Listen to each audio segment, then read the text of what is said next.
When you give a talk about most literary figures, you assume people listen because they're interested in the works that these figures wrote. But when you give a talk about Edgar Allan Poe, you assume people show up for one reason only: morbid curiosity. Everybody wants to know, is his life really as horrible as I have heard? Absolutely. It's probably far worse than you heard.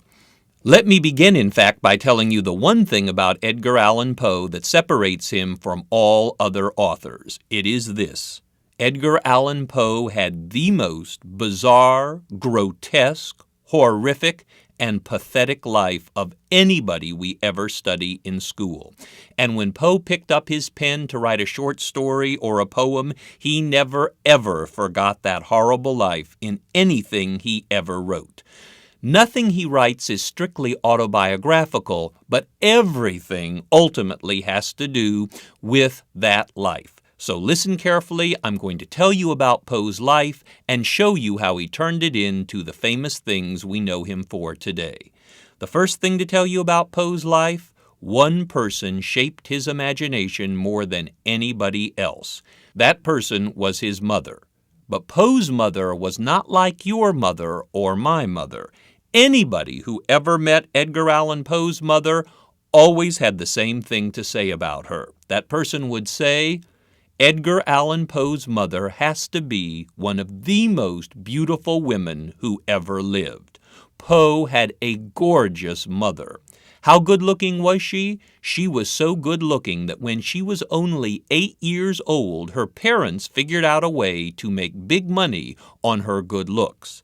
Now, Poe's mother was not American. She was born in England. She was British. But when she was only 8, her parents left England and came over here because they figured out a way to make big money on their daughter's good looks. Now, the daughter's name was Elizabeth. And when Elizabeth was 8, her parents brought her over to America because they thought that Elizabeth was so beautiful, so clever, and she had that wonderful British accent that she could get starring roles in all the plays written in America that had a need for a little girl in a major part. They weren't writing plays like that in England, but they were over here. So they bring her over, and sure enough, by the age of 10, Elizabeth is a child star. And when Elizabeth is only 13, her parents marry her off to the comedian who was the opening act of their theatrical company. She marries the comedian when she's 13, but he dies during the first year of their marriage.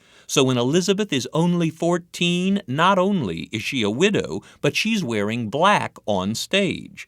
Now at this point, she has no husband and they have no opening act. So they put little advertisements in journals throughout the country advertising for people to try out for the opening act. Many men tried out. One man got the job. His name? David Poe. But he was not a comedian.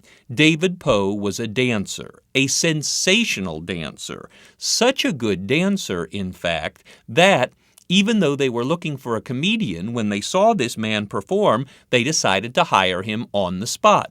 Now, David Poe was young, thin, pale, and good-looking. The actress Elizabeth was gorgeous. They took one look at each other, they fell in love, and they got married. It was a horrible marriage, but it did produce at least this one child who would become the world-famous Edgar Allan Poe. But as some of you probably already know, when Poe was born, that was not his name. At birth, his name was Edgar Poe. Allan is not his middle name. Anyway, the beautiful actress Elizabeth gives birth to this little son Edgar, but 3 weeks after Poe is born, his no-good father, the dancer David, loses all interest in his newborn son, his wife, and marriage. He invents a new act, a disappearing act, and he's gone. Poe never had a father. They found his father later on in a cheap Chicago hotel room, dead of alcoholism. He had drunk himself to death. Meanwhile, his beautiful mother, the actress Elizabeth, she has to go on stage 3 weeks after Poe is born because she has no husband anymore and she needs to earn money. Now, at this point, Elizabeth is 16, gorgeous, and has that wonderful British accent. You can guess what role they gave her. The only role she now plays is the role of Juliet in Shakespeare's famous tragedy, Romeo and Juliet, but she has to perform 8 times a week. Every night but Sunday, and just like today on Wednesday and Saturday, they had afternoon and evening performances. She's on stage most of the time, and she has this little boy, Edgar. What did she do with Poe when she was performing? Well, she couldn't afford a babysitter. They didn't have daycare back then. The only thing Elizabeth Poe could think to do with her son Edgar when she was on stage, she always reserved the middle seat of the front row of whatever playhouse she was performing in. That front row middle seat was always reserved for her son Edgar. So when Poe was 1, 2, and 3 years old, he sat in the front row watching his mother perform Romeo and Juliet 8 times a week. Was this a good idea? No, it wasn't a good idea. You've probably read Romeo and Juliet or seen it, and you may remember that the last scene of this famous play takes place in a crypt, which is an underground burial vault. And in that famous last scene, Juliet comes to the crypt early. She's going to have a secret meeting with her handsome husband Romeo. She drinks a magic potion that causes her to fall asleep on the moldy tomb. Then Romeo comes into the crypt, sees his beautiful wife Juliet sleeping, but he thinks that she is dead. He is so upset that he takes out some poison, drinks it, and falls dead at her feet. Then Juliet wakes up, sees her handsome husband Romeo dead. She is so distraught that she grabs that dagger from Romeo's belt, plunges it right through the middle of her heart, dies, and the final curtain comes down. Well, here's little Edgar sitting in the front row watching his mother take a big knife 8 times a week, put it right in the middle of her heart, and die. What happened next? The stage manager always came out from behind the curtain, took little Edgar by the hand, took him backstage where he always watched his mother take the knife out of her heart, get up, and take him out to dinner. This was Poe's schedule when he was 1, 2, and 3, watching his mother commit suicide 8 times a week, twice on Wednesdays and Saturdays, but then, 10 minutes later, take him out for a nice dinner. Was this healthy? No, it was not healthy. Children at this age don't have a real conception of what death actually is, and this is certainly no way to learn about its finality. Did it affect the future writing of Edgar Allan Poe? You bet it did. Scholars will tell you that in the stories and poems of Edgar Allan Poe, there are more beautiful dead young women who refuse to stay dead in his stories than any other author. They seem dead at the beginning, they come back to life in the middle, someone stabs them in the final paragraph. He is always confusing life and death with his women characters, and now you know why. Because when he was 1, 2, and 3, he saw his mother die and come back over and over again. But unfortunately, Edgar found out about real death when he was 3 and a half. Because he and his mother moved to Richmond, Virginia. She's to star in Romeo and Juliet. She never performs again. Because the day they moved to Richmond, Mrs. Poe comes down with the most deadly disease you could get back then.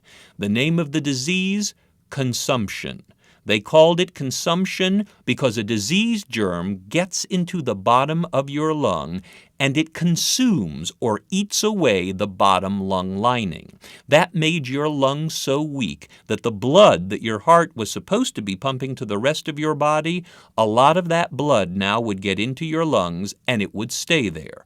The way you knew you had consumption back then? Very simple. You simply took a handkerchief and you coughed in it. When you took that handkerchief away from your mouth, if there was even one bright red drop of arterial blood on your handkerchief, not only did it mean you had consumption, but it meant you were going to die a horrible death. Because if you would ever see a death certificate of anybody who died of consumption, under the cause of death, they never wrote consumption. If that's what you died of, under the cause of death, they would write drowning, because eventually so much blood would get up so high into your lungs that you literally drowned in your own blood. It was a horrible way to die. And so many women got consumption in Poe's day. I keep saying Poe's day. When is his day? He was born in 1809, the same year that Abraham Lincoln was born. That's the generation Poe is from. So many women got consumption in the early 1800s that if you would walk into an antique store today and ask to see a woman's handkerchief from the early 19th century, if they showed you one, you would know immediately if it were authentic or not. Because if it was really a handkerchief made in Poe's day for a woman, it would not be pure white. They didn't make pure white handkerchiefs for women then. Instead, the handkerchief would be basically white, but at the bottom border of all women's handkerchiefs back then, the handkerchief manufacturer would have always embroidered one of three things right around the bottom edge. They would either put a row of cherries, a row of strawberries, or the one they used most often, a tiny row of roses. And the reason they put roses, cherries, or strawberries on all women's handkerchiefs, they were all bright red. So if a woman had consumption back then and she was out in public and she coughed in her handkerchief, when she took that handkerchief away from her mouth, if you happened to be standing next to her and out of the corner of your eye you saw something bright red on that handkerchief, you wouldn't necessarily know if what you were seeing was because she was so sick or if it was the cherries or roses or strawberries that they put on those handkerchiefs to disguise the fact that so many of their women were coughing up blood and about to die. Anyway, poor Mrs. Poe contracts consumption as soon as they move to Richmond. She cannot perform in Romeo and Juliet, but she is so famous for her beauty that the Playhouse, though she can't perform there, they set up a little cot backstage that became her deathbed. And the wealthy women of Richmond, Virginia, when they heard that Mrs. Poe was dying backstage, they would come to the theater during the day, and they would bring with them either a plate with meat and vegetables on it or perhaps a bowl of soup. That would get them backstage where they could see the actress and try to feed her. They tried to feed her and hoped she'd get better, but she didn't get better. She died back there.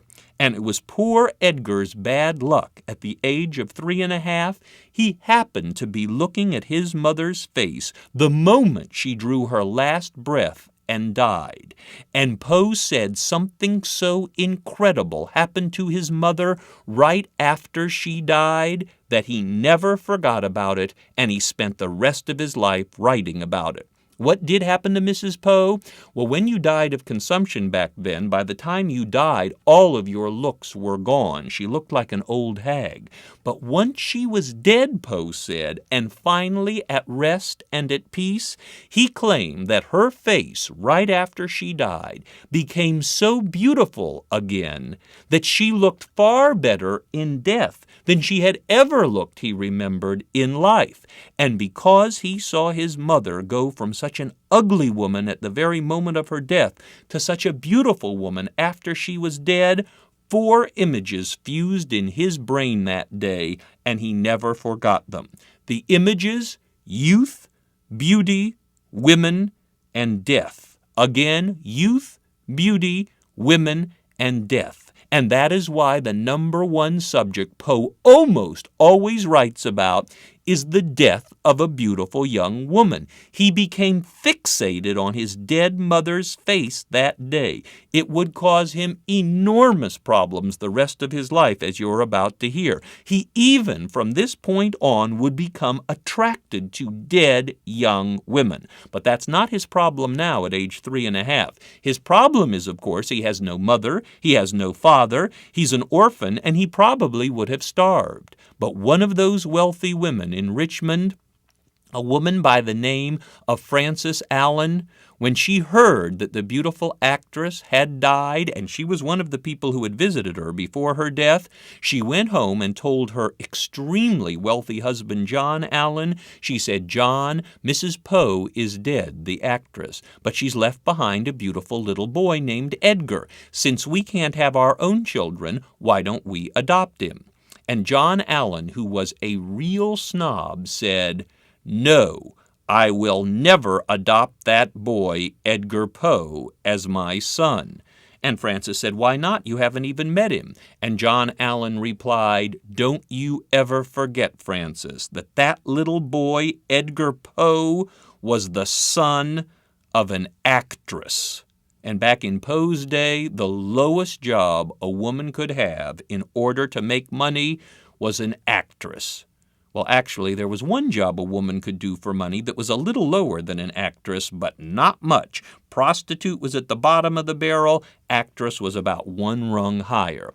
Anyway, John Allen, who was a real snob, as I said, "I don't want to ruin my fine Virginia bloodline by bringing this child into it. I am not going to adopt that boy." And Francis answered, "I don't care if we legally adopt him as your son or not, but he's about to starve. I want to bring him in this house, feed him, and rear him." John Allen said, "Do what you want, but I won't adopt him." And that is why Edgar Poe, who now should have become Edgar Allan had he had a decent stepfather who legally adopted him, couldn't. He did move in with them. He did become the stepson, but because he wasn't legally adopted, he had to throw that name Allen illegally in the middle of his name and call himself for the rest of his life Edgar Allan Poe. But at least now he is the incredibly wealthy stepson, legally adopted or not, of the very rich John Allen. John Allen is so rich that he does not send Edgar to school in Richmond. He takes him all the way over to England and enrolls him in elementary school in what they thought was a fancy private church school. It was not. Poe tells us later this school in England was church and was private, but it was hardly fancy. According to Poe, this church school in London had a headmaster who was so cheap he would not buy books and texts for the students. Instead, because the school was in a church, and right outside the door of the church was the churchyard where all the dead parishioners were buried, this headmaster forced those teachers to utilize the cemetery in all of their lesson plans. For example, Poe said, when they had to learn subtraction, they were given a piece of chalk and a slate. They were sent out to the cemetery. They had to go up to the tombstone. They had to write down the year the dead person was born. They had to subtract it from the year the dead person died, because the story problem was always how old was Mr. X when he dropped dead, and the only way you could know it was to use the cemetery. But Poe said the oddest topic was physical education. For phys ed, each child was given a little wooden shovel on the first day of fall semester. If anybody died in the parish during that time, the gravedigger was instructed to stop at the school, pick up the older children. They were expected to go out to the cemetery and help dig the grave for aerobic activity. It was a horrible school. Poe said the only thing it gave him was the settings for a lot of his future stories, and by what we call 7th grade, he begged his stepfather, John Allen, to bring him back to Richmond, which he did. So he goes to what we would call middle school and high school in Richmond. But of course, none of the kids liked Poe, not because he was weird, though he was, but because they didn't know him. He had grown up in England. It took Poe 3 years to make one good friend. But when he was a sophomore in high school, his best friend was a young man named Richard. One day, Richard, in school, said to Poe, "Edgar, I want you to come home with me after school today because I really want to show you my squirrels, my rabbit, and my mother." So Poe goes home with him after school. We don't know what Poe thought about the squirrels and the rabbit, but we certainly know what Poe thought about the mother. Poe takes one look at Richard's mother. Not only is she rather young and very beautiful, but unfortunately for Poe, she is young and beautiful in the exact same petite, dark way that his mother, the actress Elizabeth, had been young and beautiful.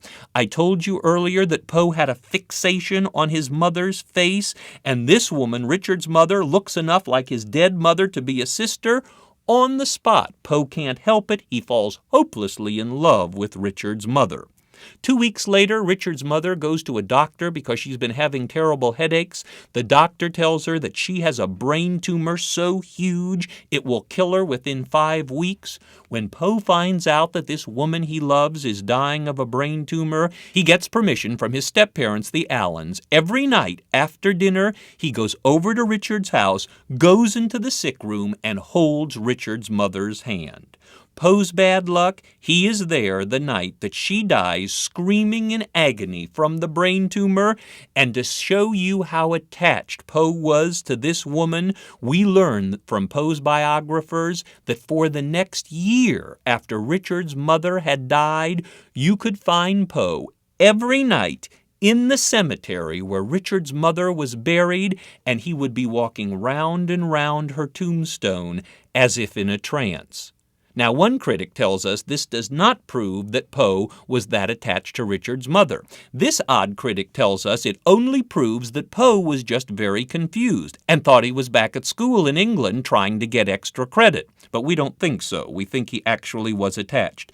In any case, this is the second woman that Poe loves who dies in agony in front of him. First his mother, now Richard's mother. But there is at least one woman who is still crazy about Poe in just the right way, and that is Frances Allen, his stepmother. Nobody could have been a more kind, giving, loving mother than Frances Allen.